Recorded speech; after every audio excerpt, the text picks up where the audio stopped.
Father Christmas और father Christmas.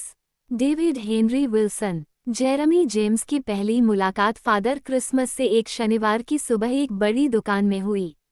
उन्हें वहां देखकर वह थोड़ा हैरान हुआ, क्योंकि जल्द ही क्रिसमस आने वाला था और जेरेमी जेम्स को लगा कि सांता क्लॉस को वाकई उत्तरी ध्रुव में कहीं उपहारों से बोरियां भरकर और अपने हिरन को खिलाते हुए होना चाहिए। हालांकि वो वहां खिलौनों के विभाग में एक मंच पर था, जो उसे देखने आए लड़कों और लड़कियों को छोटे छोटे पार्सल दे रहा था। ये लो, जेरेमी जेम्स, डैडी ने कहा और उसे 50 पेंस का सिक्का थमा दिया। ये किस लिए है? जेरेमी जेम्स ने पूछा। सांता क्लॉस को देने के लिए, डैडी ने कहा। आपको जाने के लिए पैसे देने होंगे और उससे मिलो। मैं यहीं तुम्हारा इंतजार करूंगा। डैडी जुड़वा बच्चों को गाड़ी में झुलाते हुए खड़े थे, जबकि जेरेमी जेम्स बच्चों की लंबी कतार के अंत में शामिल हो गया। मम्मी खाने के विभाग में समय बर्बाद करने में व्यस्त थी। जेरेमी जेम्स को यह अजीब लगा कि आपको सांता क्लॉस के लिए भुगतान करना होगा। यह ऐसा था जैसे सांता क्लॉस चॉकलेट का एक बार या लिकोरिस का एक पैकेट हो। क्या हमें उसे देखने के लिए सचमुच 50 पैसे देने होंगे? उसने अपने सामने खड़े एक लंबे लड़के से पूछा। हाँ, लंबे लड़के ने कहा। और वह शायद तुम्हें एक प्लास्टिक की कार देगा। मूल्य 5p। Jeremy James father Christmas की एक झलक पाने के लिए पैर की उंगलियों पर खड़ा था। वो बस उसे देख सकता था, अपने लाल लबादे और हुड में लिपटा हुआ, छोटी वाली एक छोटी लड़की से बात कर रहा था।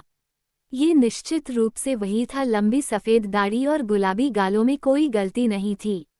ये वास्तव में एक सम्मान की बात थी कि सांता क्लॉस दुनिया की सभी दुकानों में से इस विशेष दुकान पर आए, और शायद उन्हें अपनी लंबी यात्रा का खर्च उठाने के लिए 50p की आवश्यकता थी।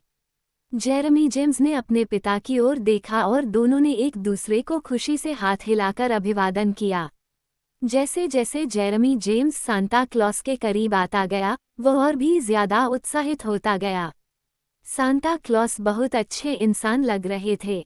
वो हर बच्चे को उपहार देने से पहले उनसे बात कर रहे थे, और वो उनके सिर पर थपथपाते और कभी कभी हंसते, और सिर्फ एक बार ऐसा लगा कि वो फादर क्रिसमस जैसा बिल्कुल नहीं लग रहे थे। वो तब हुआ जब झाइयों वाला एक छोटा सा अदर की बालों वाला लड़का उनके सामने आया और कहा कि उसके पास 50p नहीं है, लेकिन फिर भी उसे एक उपहार चाहिए। फिर फादर क्रिसमस ने बहुत गंभीर चेहरा बनाया और जेरेमी जेम्स ने उन्हें लड़के से पूछते हुए साफ सुना कि क्या वह एक मोटी कार चाहेगा, जो कि एक अजीब तरह का उपहार लग रहा था। लड़का बड़बड़ाता हुआ चला गया, और जब वह कुछ दूर गया तो सांता क्लॉस की तरफ जीभ निकाली, लेकिन तब तक अगला बच्चा प्लेटफॉर्म पर था और 50p के सिक्के के लिए हाथ बढ़ाते ही उसकी हंसी वापस आ गई थी। जेरेमी जेम्स ने थोड़ी निराशा के साथ देखा कि उपहार वास्तव में बहुत छोटे थे, लेकिन चूंकि सांता क्लॉस को इतने सारे उपहार लाने थे, इसलिए शायद उनके पास बड़े उपहारों के लिए जगह नहीं थी। अलग अलग आकृतियों और अलग अलग आवरणों को देखना और यह अनुमान लगाना कि उनके अंदर क्या है, फिर भी काफी रोमांचक था। और जब जेरेमी जेम्स उस महान व्यक्ति के सामने आए, तो उनकी आंखें चमक रही थीं और उनका दिल धड़क रहा था। तुम्हारा नाम क्या है? सांता क्लॉस ने आश्चर्यजनक रूप से युवा आवाज में पूछा। जेरेमी जेम्स ने कहा। और क्या आपके पास सांता क्लॉस के लिए 50 पैसे हैं? हाँ, जेरेमी जेम्स ने उसे सौंपते हुए कहा। फिर सांता क्लॉस ने एक बड़ी मुस्कान दी, और उसकी नीली आंखें उसकी घनी सफ़ेद भौहों के नीचे से चमक उठीं, और जेरेमी जेम्स उसकी घनी सफ़ेद मूंछों और घनी सफ़ेद दाढ़ी के बीच उसके चमकते सफ़ेद दांत देख सकता था।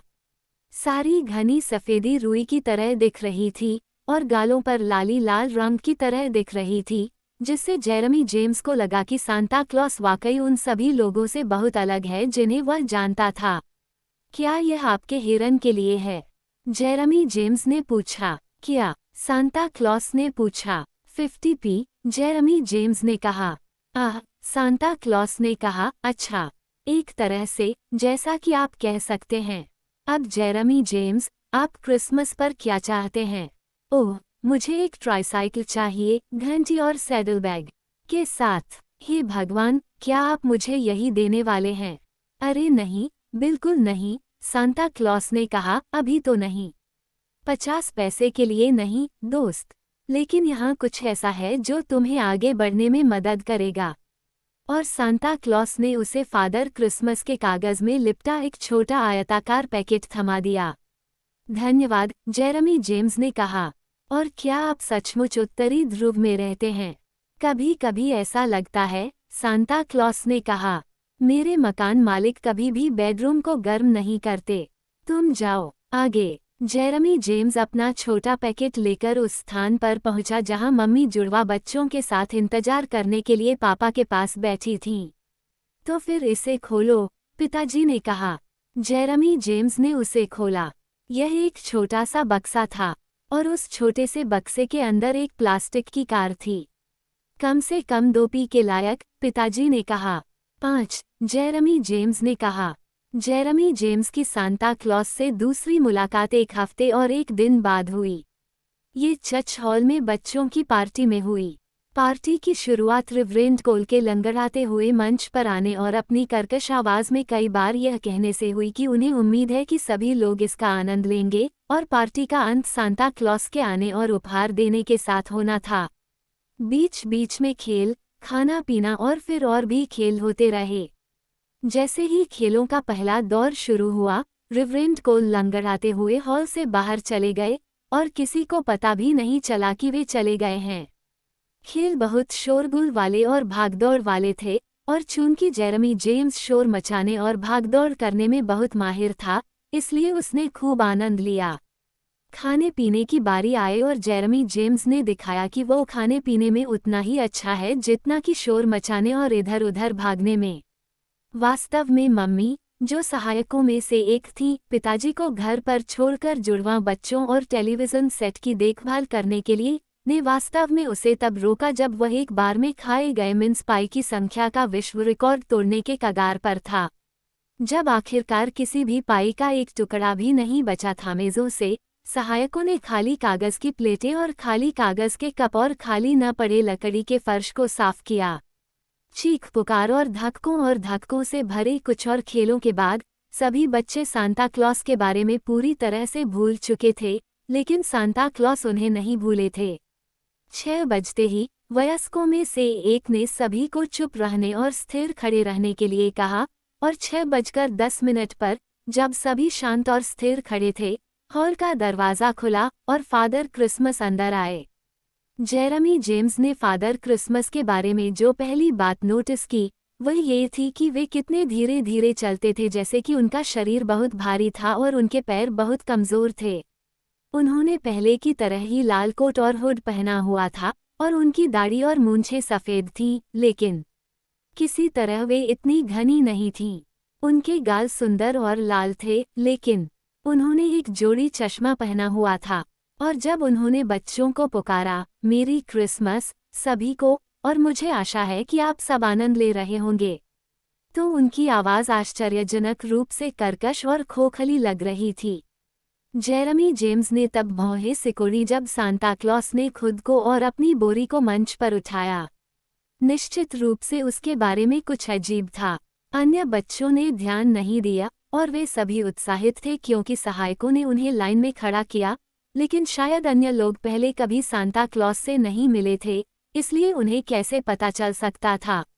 जेरेमी जेम्स ने धैर्यपूर्वक अपनी बारी का इंतजार किया, और जब बारी आई तो वह आत्मविश्वास के साथ मंच पर चढ़ गए।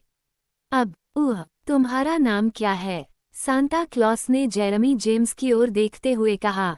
जेरेमी जेम्स ने कहा, आपको याद रखना चाहिए, मैंने आपको 1 सप्ताह पहले ही बताया था। ओह भगवान, सांता क्लॉस ने कहा, मेरी याददाश्त बहुत खराब है।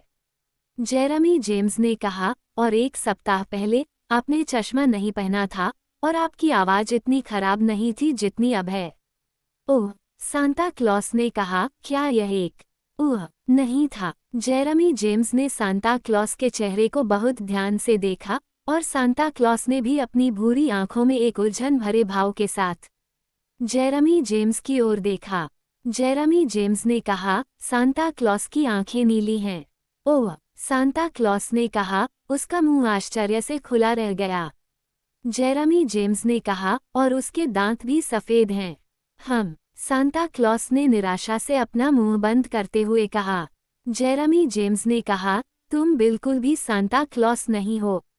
तुम नहीं हो। और ऐसा कहते हुए जेरेमी जेम्स बच्चों और बड़ों की पूरी भीड़ की ओर मुड़े और अपनी पूरी आवाज में घोषणा की, वह धोखेबाज है। वह फादर क्रिसमस नहीं है।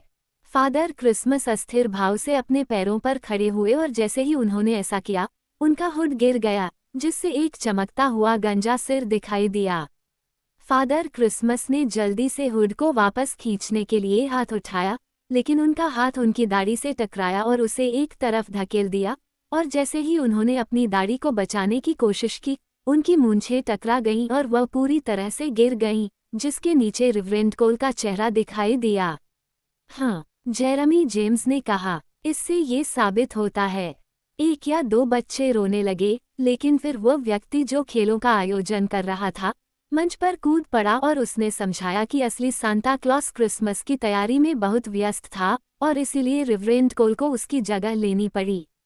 वे बच्चों को निराश नहीं करना चाहते थे, और यह सिर्फ दुर्भाग्य था कि पार्टी में इतना होशियार छोटा लड़का था, लेकिन होशियार छोटे लड़के को इतना होशियार होने के लिए बधाई तो मिलनी ही चाहिए, और अगर वे बस ये दिखावा करते रहे कि रिवरेंड कोल ही असली सांता क्लॉस है, तो होशियार छोटे लड़के को इतना होशियार होने के लिए विशेष इनाम के तौर पर 2 उपहार मिलने चाहिए। फिर रिवरेंड कोल ने अपनी दाढ़ी, मूंछ और हुड फिर से पहन लिया, और जब जेरेमी जेम्स ने अपने 2 उपहार लिए तो सभी ने बहुत जोर से ताली बजाई। और वे उपहार भी बड़े थे, बाइबल की कहानियों की एक किताब और पेंट और ब्रश का एक सेट। जैसा कि जेरेमी जेम्स ने घर जाते समय मम्मी से कहा, यह अजीब बात है कि असली सांता क्लॉस ने मुझे 50 पेंस में एक सड़ी गली पुरानी कार दी थी, लेकिन मिस्टर कोल ने मुझे ये बड़े उपहार मुफ्त में दे दिए। लेकिन चूंकि फादर क्रिसमस एक वयस्क थे और रिवरेंड कोल भी एक वयस्क थे, जेरेमी जेम्स को पता था कि यह सब समझने की कोशिश करने का कोई मतलब नहीं है। वयस्क कभी भी उस तरह से व्यवहार नहीं करते जैसा आप उनसे उम्मीद करते हैं।